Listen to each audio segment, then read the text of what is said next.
Right, perfect. Uh, so we are reading Show Your Work today by Austin Kleon. Okay, a new way of operating. Creativity is not a talent, it's a way of operating. John Cleese. When I have the privilege of talking to my readers, the most common questions they ask me are about self promotion. How do I get my stuff out there? How do I get noticed? How do I find an audience? How did you do it? I hate talking about self-promotion. Comedian Steve Martin famously dodges these questions with the advice, be so good that they can't ignore you. If you just focus on getting really good, Martin says, people will come to you.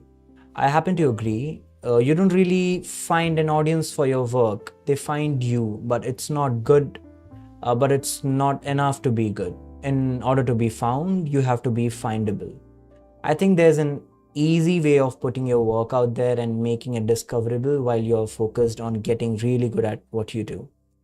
Almost all of the people I look up to and try to steal from today, regardless of their profession, have built sharing into their routine. These people aren't smoozing at cocktail parties. Search with Google. Act of engaging in casual, friendly, and often persuasive. Okay, got it. At cocktail parties, they're too busy for that. They are cranking away in their studios, their uh, uh, laboratories, or their cubicles, but instead of maintaining absolute secrecy and hoarding their work, they are open about what they are working on, and they are consistently posting bits and pieces of their work, their ideas, and what they are learning online. Instead of wasting their time networking, they are taking advantage of the network by generously sharing their ideas and their knowledge. They often gain an audience they can leverage when they need it for fellowship, feedback, or patronage. I wanted to create a kind of beginner's manual for this way of operating. So here's what I came up with: a book for people who hate the idea, who hate the very idea of self-promotion, an alternative, if you will, to self-promotion. I'm going to try to teach you how to think about your work as a never ending process, how to share your process in a way that attracts people who might be interested in what you do, and how to deal with the ups and downs of putting yourself and your work out in the world. If Steal Like an Artist was a book about stealing influence from other people, this book is about how to influence others by letting them steal from you. Imagine if your next boss didn't have to read your resume because he already reads your blog. Imagine being a student and getting your first gig based on a school project you posted online. Imagine losing your job but having a social network of people familiar with your work and ready to help you find a new one. Imagine turning a side project or a hobby into your profession because a following you had a following that could support you. Or imagine something simpler, just as satisfying, spending the majority of your time, energy, and attention practicing a craft, learning a trade, or running a business, while also allowing for the possibility that your work might attract a group of people who share your interests. All you have to do is show your work. Actually, I have a photocopy, like what's the word for that? The handbook. I can read directly from here or as well, but then this is much better for me to read. But yeah, I have to also read it online. Anyway, going on further, you don't have to be a genius. Find a genius. Okay. There are a lot of destructive myths about creativity, but one of the most dangerous is the lone genius myth. An individual with superhuman talents appears out of nowhere at certain points in history, free of influences or precedent, with a direct connection to God or the muse. When inspiration comes, it it strikes like a lightning bolt. A light bulb switches on in his head, and then he spends the rest of his time toiling away in his studio, shaping this idea into a finished masterpiece uh, that he releases into the world to great fanfare. If you believe in the lone genius myth, creativity is an antisocial act performed by only a few great figures, mostly dead men with names like Mozart, Einstein, or Picasso. The rest of us are left to stand around, gawk in awe at their achievements. There's a healthier way of thinking about creativity that the musician Brian Eno refers to as seniors. Under this model, great ideas are often birthed by a group of creative individuals, artists, curators, thinkers, theorists, and other tastemakers who make up an ecology of talent. If you look back closely at history, many of the people who we think of as lone genius were actually a part of a whole scene of people who were supporting each other, looking at each other's work, copying from each other, stealing ideas and contributing ideas. Seniors doesn't take away from achievements of those great individuals. It just acknowledges that good work isn't created in a vacuum, and that creativity is always, in some sense, a collaboration, the result of mind connected to other minds. What I love about the idea of seniors is that it makes room in the story of creativity for the rest of us.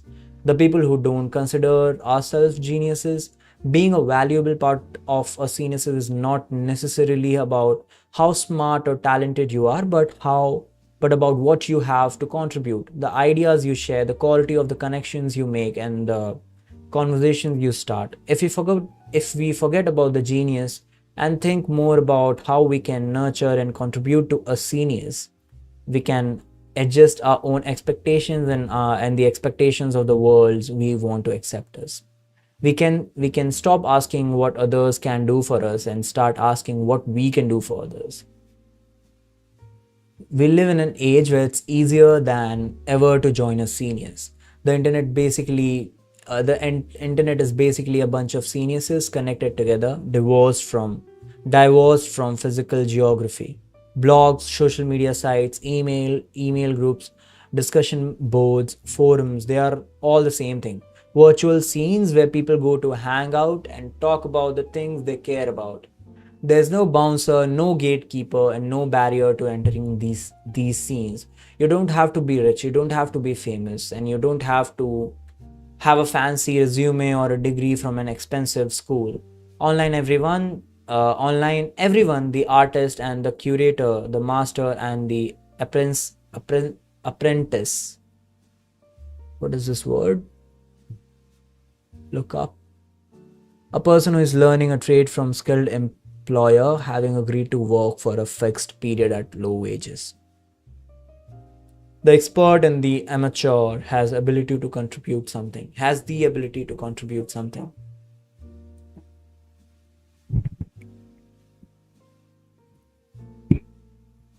Sorry. Be an amateur. That's all any of us are, amateurs. We don't live long enough to be anything else. Wow, what a great line. We are all terrified of being revealed as amateurs, but in fact, today it is the amateur, the enthusiast who pursues her work in the spirit of love. In French, the word means lover. Regardless of the potential for fame, money, or career, who often has the advantage over professional. Because they have little to lose, amateurs are willing to try anything and share the results. They take chances, experiment, and follow their whims, something in the process of doing things in an unprofessional way. They make new discoveries. In the beginner's mind, there are many possibilities, said Zen monk Suzuki. In the expert's mind, there are few. Amateurs are not afraid to make mistakes or look ridiculous in public. They are in love, so they don't hesitate to do the work that others think of as silly or just plain stupid. The stupidest possible creative act is still a creative act. I think this book has some pointers which I want to make. Like maybe,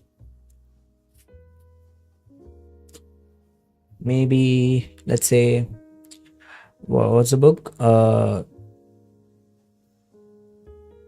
Show your work. I think I wanna write be an amateur.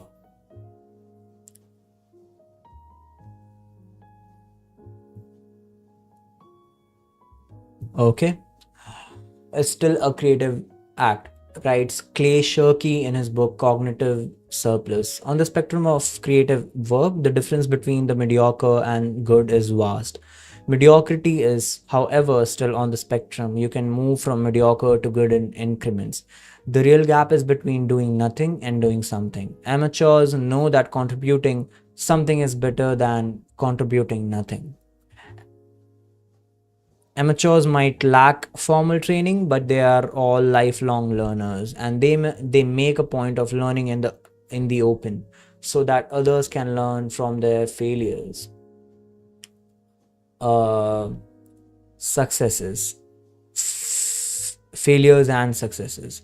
Writer David Foster uh, Wallace said that he thought good nonfiction was a chance to watch somebody reasonably bright but also reasonably average pay for closer attention and think at far more length about all sorts of different stuff than most of us have a chance to in our daily lives. Amateurs think fit the same bill. They're just regular people who get obsessed by something and spend a ton of time thinking out loud about it. I think I'm gonna take a screenshot of this.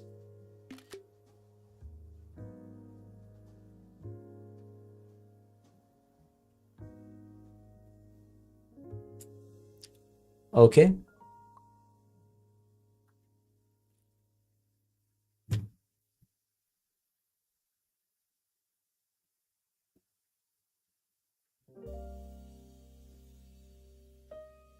All right. Sometimes amateurs uh, have more to teach us than experts. It often happens that two schoolboys. Where's my pen? Oh yeah.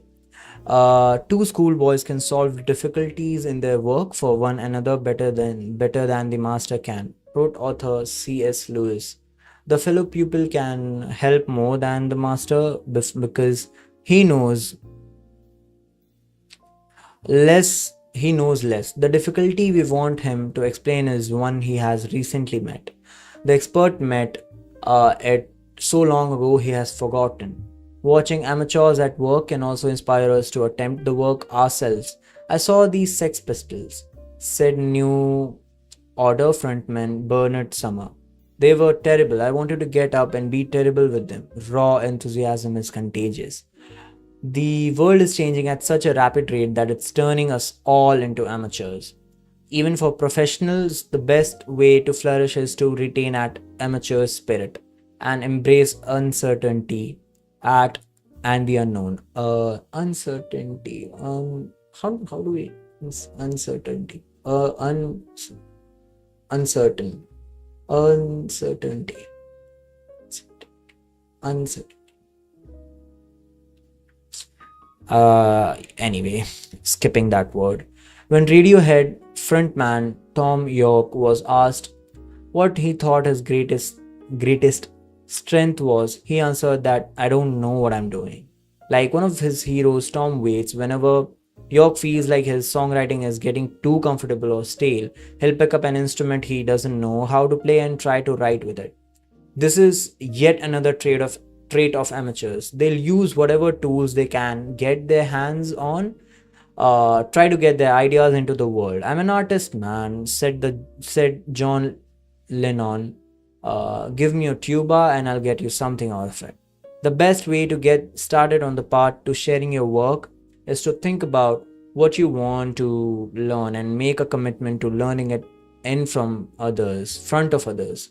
Pointus Senius Pay attention to what others are sharing, and then start taking note of what they are not sharing. Be on the lookout for voids that you can fill with your own efforts, no matter how bad they are at first. Don't worry for now about how you'll make money or a career off it. Forget about being an expert or a professional and wear your amateurism, your love on your sleeve. Share what you love, and people who love the same things will find you. Wow, what a line. I think I want to get into this concept of genius. You can't find your voice if you don't use it. Find your voice, shout it from the rooftops, and keep doing it until the people that are looking for you find you. Wow. We are always being told find your voice. When I was younger, I never really knew what this meant. I used to worry a lot about voice, wondering if I had my own. But now I realize that the only way to find your voice is to use it. It's hardwired, built into you.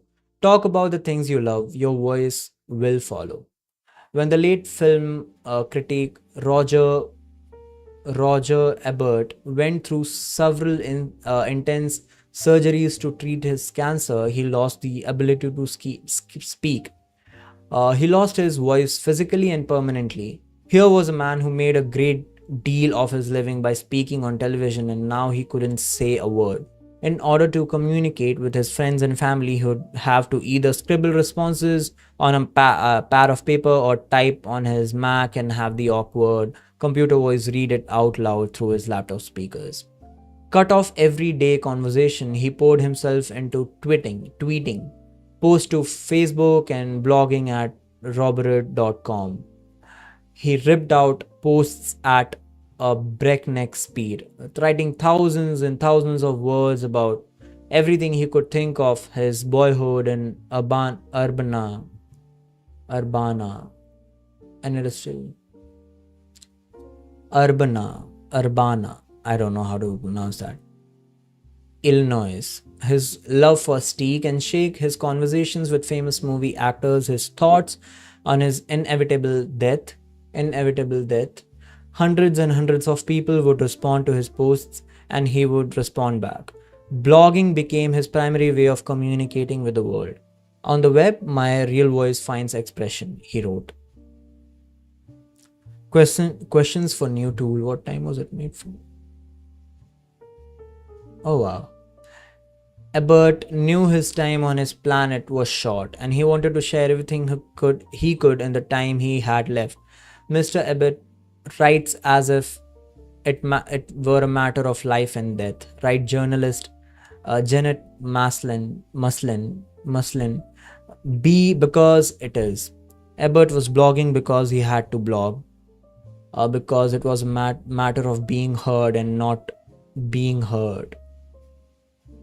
A matter of existing or not existing. Oh, it sounds a little extreme, but in this day and age, if your work isn't online, it doesn't exist. We all have the opportunity to use our voices, to have our say, but so many of us are wasting it. If you want people to know about what you do and the things you care about, you have to share. Read obituaries.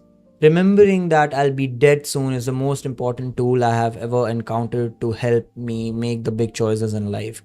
Because almost everything, all external expectations, all pride, all fear of embarrassment or failure, these things just fall away in the face of death.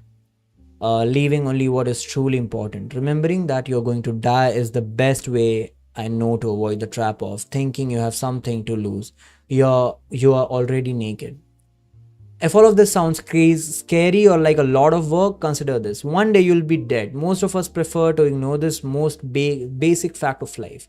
But thinking about our inevitable end has a way of putting everything into perspective. We have all read stories of near-death experiences changing people's lives. When George Lucas was a teenager, he almost died in a car accident. He decided every day now is an extra day. dedicated himself to film and went on to direct Star Wars. Wayne Coyne, lead singer of the Flaming Lips, was 16 when he was held up while working at a Long John Silver's. I realized I was going to die, he says, and when that gets into your mind, it utterly changed me. I thought I'm not going to sit here and wait for things to happen. I'm going to make them happen. And if people think I'm an idiot, I don't care. Tim Creeder, in his book We Learn Nothing, says that getting stabbed in the throat was. Wait a sec, I'll be back.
Okay, where was I? Says that getting stabbed in the throat was the best thing to ever happen to him.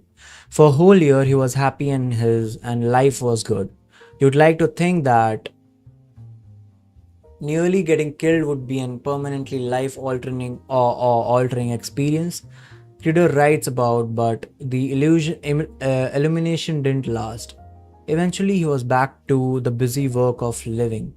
The writer George Saunders, speaking of his own near death experience, said, for 3 or 4 days after that, it was the most beautiful world. Now, no.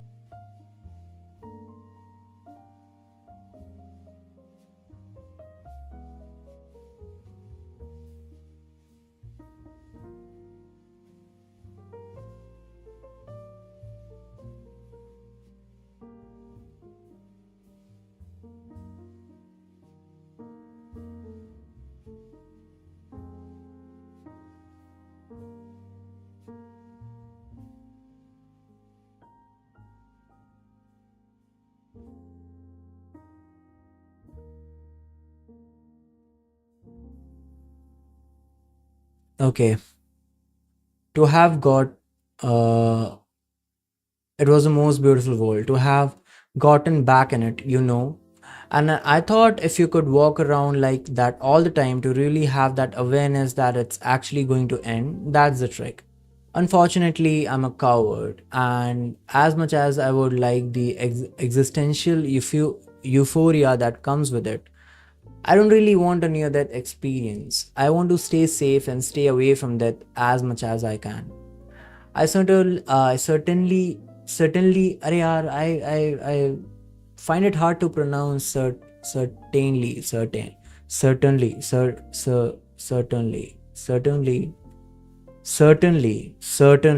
certainly don't want to taunt it or quote it or invite it any closer than it needs to be. But I do somehow want to remember that it's coming for me.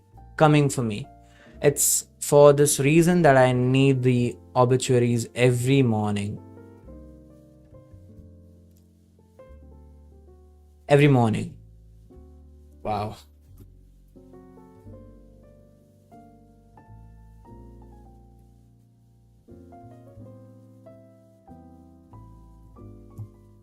Obituaries are like near death experiences for cowards. Reading them is a way for me to think about death while also keeping it at arm's length. Obituaries aren't really about death, they are about life. The sum of every obituary is how heroic people are and how noble, writes artist Myra Culman. Reading about people who are dead now and did things with their lives makes me want to get up and do something decent with mine. Thinking about death every morning makes me want to live. Try it. Start reading the obituaries every morning. Take inspiration from the people who muddled through life before you. They all started out as amateurs, and they got what they were going by making do with what they were given. Going by making do with what they were given, and having the guts to put themselves out there, follow their example.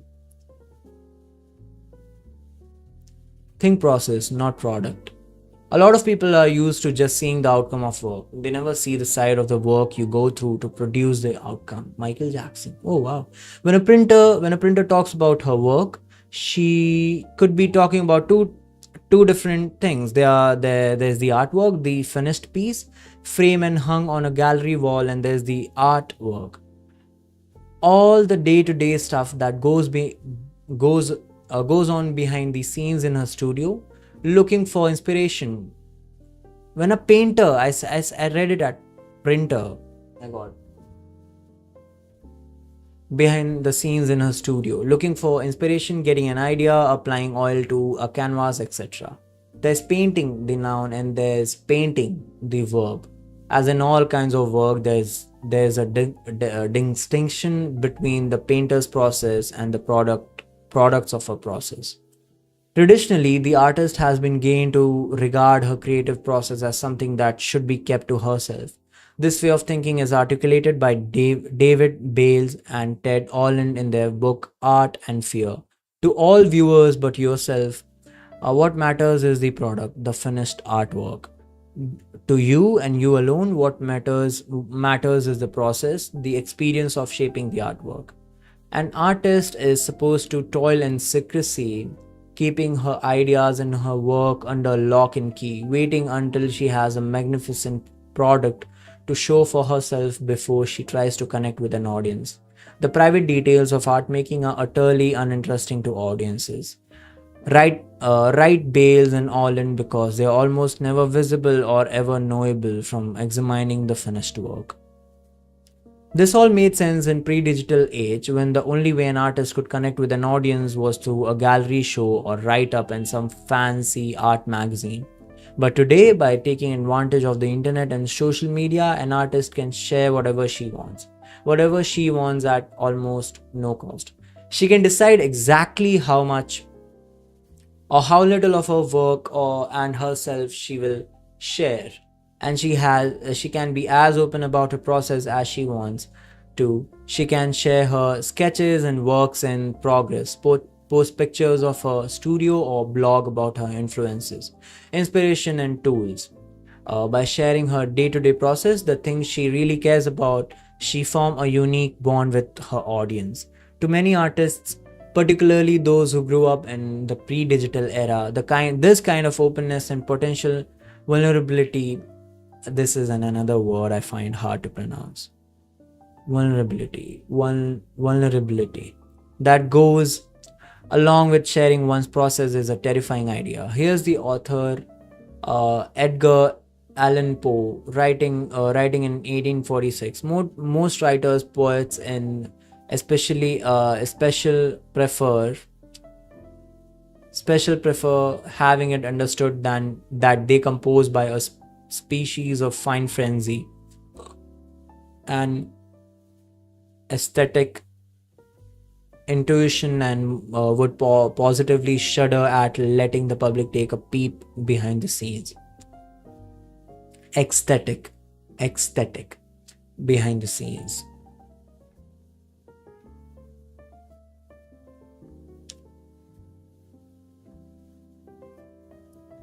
Process is messy, but human beings are interested in what other human beings do. People really do want to see how the sausage gets made. That's how designers Dan Provost and Tom Gerhardt put in their book on entrepreneurship. It will be accelerating. By putting things out there consistently, you can form a relationship with your customers. It allows them to see the person behind the products. Audiences not only want to stumble across great work, but they too long to be creative and part of the creative process. By letting go of our egos and sharing a process, we allow for the possibility of people having on an ongoing connection with us and our work, which helps us move more of our product. Become a documentarian of what you do. Oh yeah, I become a documentarian of what you do. In order for connection to happen, we have to allow ourselves to be seen, really seen. I like doing this. I like documenting stuff of what you do. In 2013, the internet fell in love with astronaut Chris Hadfield, commander of the International Space Station. 3 years earlier, Hadfield and his family were sitting around the dinner table trying to figure out ways to generate interest for the Canadian Space Agency, which, like many space programs, faced major budget cuts and needed more public support. Dad wanted to help. Dad wanted to sorry. Dad wanted a way to help people connect with the real side of what an astronaut life is, said Hatfield's son Ivan. Evan. Not just the glamour and science, but also the day-to-day activities. Commander Hatfield wanted to show his work. Things fell into place when his sons explained social media to him and got him set up on Twitter and the other social networks.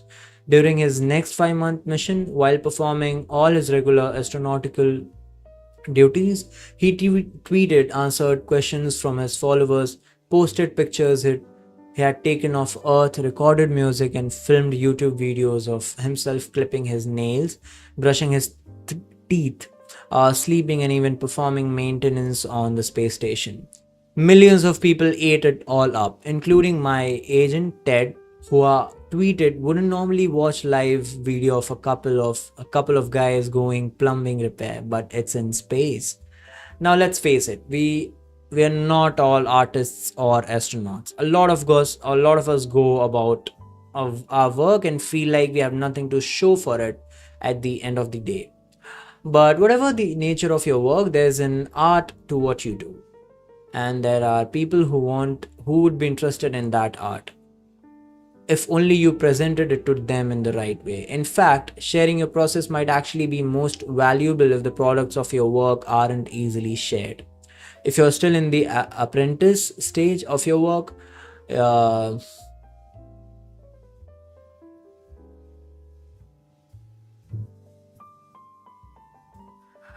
you can't just slap up a portfolio and call it a day, or if your process doesn't necessarily lead to tangible finished products.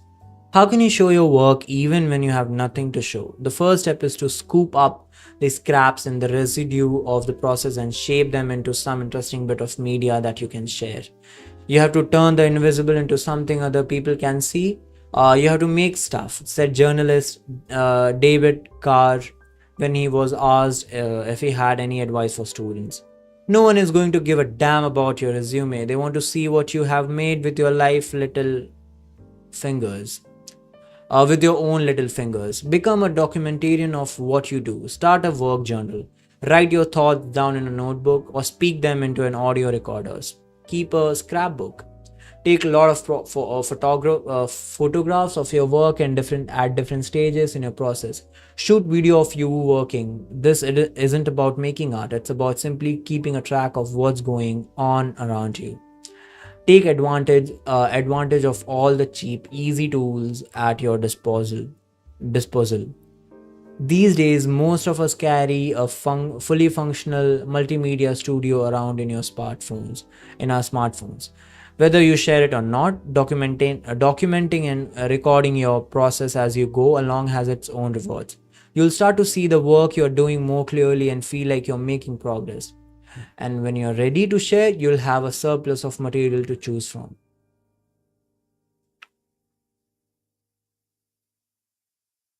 sharing something small every day. Send out a daily dispatch. Put yourself and your work out there every day, and put yourself and your work out there every day, and you'll start meeting some amazing people. Bobby Solomon. Overnight success is a myth. Uh, Dig into almost overnight success story, and you'll find about a decades worth of hard work and perseverance. Building a substantial body of work takes a long time, a lifetime, really. But thankfully, you don't need that all in one big chunk. So forget about decades, forget about years, and forget about months. Focus on days. The day is the only unit of time that I can really get my head around. Seasons change, weeks are completely human made.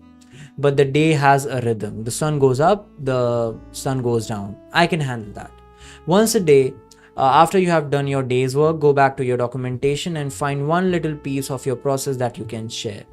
Whether you are in your process will determine where you are in a process, will determine what that piece is. If you are in very early stages, share your influences and what's inspiring you. If you are in the middle of executing a process, write about your methods, or share works in progress. If you have just completed a project, show the final product, share scraps from the cutting room floor, or write about what you learned. If you have lots of projects out into the world, you can report on how they're doing. You can tell stories about how people are interacting with your work. One day, 1 month. A daily dispatch is even better than a resume or a portfolio, because it shows what you are working on right now. When the artist Z Frank was interviewing job candidates, he complained, when I asked them to show me the work, they show me things from school or from another job, but I'm more interested in what they did last weekend. A good daily dispatch is like getting all the DVDs extras before a movie comes out. You get to watch the deleted scenes and listen to director's commentary while the movie is being made. The form of what you share doesn't matter. Your daily dispatch can be anything you want: a blog post, an email, a tweet, a YouTube video, or some other little bit of media. There's no one size fits all plan for everybody. 1 year. Oh, this is like a different thing in the book. मतलब ये अलग तरह से present किया होगा maybe book में. Social media sites are perfect place to share daily updates. Don't worry about being on every platform. Pick one, pick and choose based on what you do and the people you are trying to reach. Filmmakers hang out on YouTube or Vimeo. Business people for some reason, for some strange reason, love LinkedIn. Writers love Twitter. Visual artists tend to look Tumblr, Instagram, or Facebook. The landscape is constantly changing, and new platforms are always popping up and disappearing. Don't be afraid to be an early adopter. Jump on a new platform and see if there is something interesting you can do with it. If you can't find a good use for a platform, feel free to abandon it. Use your creativity. Film critic Tommy Edison, who's been blind since birth, take photos of his day-to-day life and post them to Instagram under blind film critic. He is followed by more than 30,000 people. A lot of social media is just about typing into boxes. What you type into the box often depends on prompt. Facebook asks you to indulge yourself with questions like, how are you feeling on, or what's on your mind? Twitter's is hardly better. What's happening? I like the tagline at dribble.com. What are you working on? Stick to that question and you'll be good. Don't show your lunch or your latte. Show your work. Wow. Don't worry about everything you post being perfect. Science fiction writer Theodore Sturgeon once said that 90% of everything is crap. The same is true of our own work. The trouble is, we don't always know what's good and what sucks. That's why it's important to get things in front of others and see how they react. Sometimes you don't always know what you have got, says artist Wayne White. It really does need a little social chemistry to make it show itself to you sometimes. Don't say you don't have enough time. We are all busy, but we all get 24 hours a day.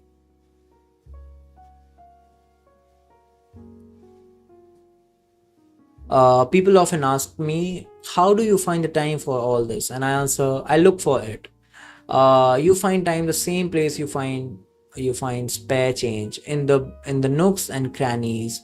You find it in cracks between the big stuff, your commute, your lunch break, the few hours after your kids go to bed. You might have to miss an episode of your favorite TV show. You might have to miss an hour of sleep, but you can find the time if you look for it. I like to work while the world is sleeping and share while the world is at work. Of course, don't let sharing your work take the precedence over actually doing your work. If you're having a hard time balancing the two, just set a timer for 30 minutes. Once the timer goes off, kick yourself off the internet and get back to work. One day at a time. It sounds so simple. It actually is simple, but it isn't easy. It requires incredible support and fastidious structuring. Russell Brand. All right. I think that's it for the day. I'll continue tomorrow. Good book. I am really liking it so far. Let's continue tomorrow. How much? Okay, it's pretty good. It's a pretty big actually. We are still at 77th page, and we have around like 300 pages remaining. Okay, we'll continue tomorrow. Bye bye. Good night. I'm gonna sleep now. It's 4 a.m. I mean, I don't support this kind of sleeping habit, but yeah, the kind of work I do, I have to be awake at night because yeah, दिमाग रात को ज़्यादा चलता है doing something creative. चलो, good night. Bye bye. Thanks for listening.